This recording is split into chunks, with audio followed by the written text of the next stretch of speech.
समोसा, कचोरी असे चमचमीत पदार्थ आपल्याला नेहमीच खावेसे वाटतात, पण तेलकट असतात, त्यामुळे मन आवरतं घ्यावं लागतं. आज मी तुम्हाला अशी चमचमीत रेसिपी अगदी कमी तेलामध्ये बनवून दाखवणार आहे, जी तुम्ही अगदी मनसोक्त खाऊ शकता. तर यासाठी मी 2 वाट्या पाणी उकळत ठेवलं. यामध्ये 2 चमचे तेल, चवीप्रमाणे मीठ घातलं. पाण्याला उकळी आल्यानंतर यामध्ये 1 वाटी तांदळाचं पीठ घातलं आणि ही अशी उकड काढून घेतली. गॅस बंद करून झाकून उकड बाजूला ठेवून दिले. स्टफिंगसाठी 1 चमचा तेल गरम केलं. यामध्ये धने, जिरे, बडीशेप घातली, हिंग, हिरवी मिरची घातली. परतून घेतल्यानंतर आलं लसूण घातलं.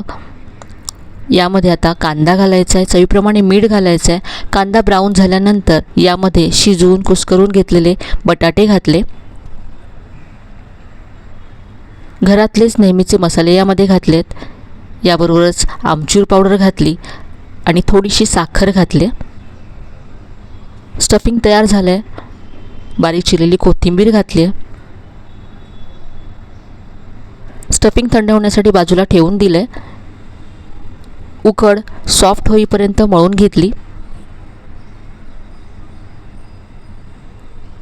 तयार केलं स्टफिंगसुद्धा थंड झालं. याचे असे बॉल्स तयार करून घेतलेत. उकडीची अशी पारी तयार करून यामध्ये स्टफिंगचे बॉल भरलेत आणि याचा असा गोळा तयार करून घेतला आहे. तर इथे सगळे बॉल्स असे मी तयार करून घेतलेत.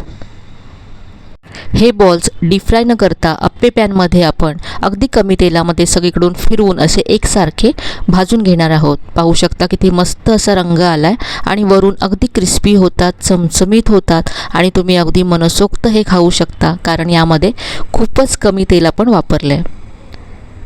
तर ही मस्त अशी रेसिपी नक्की करून पहा. रेसिपी आवडली असेल तर लाईक करा आणि जास्तीत जास्त शेअर करा.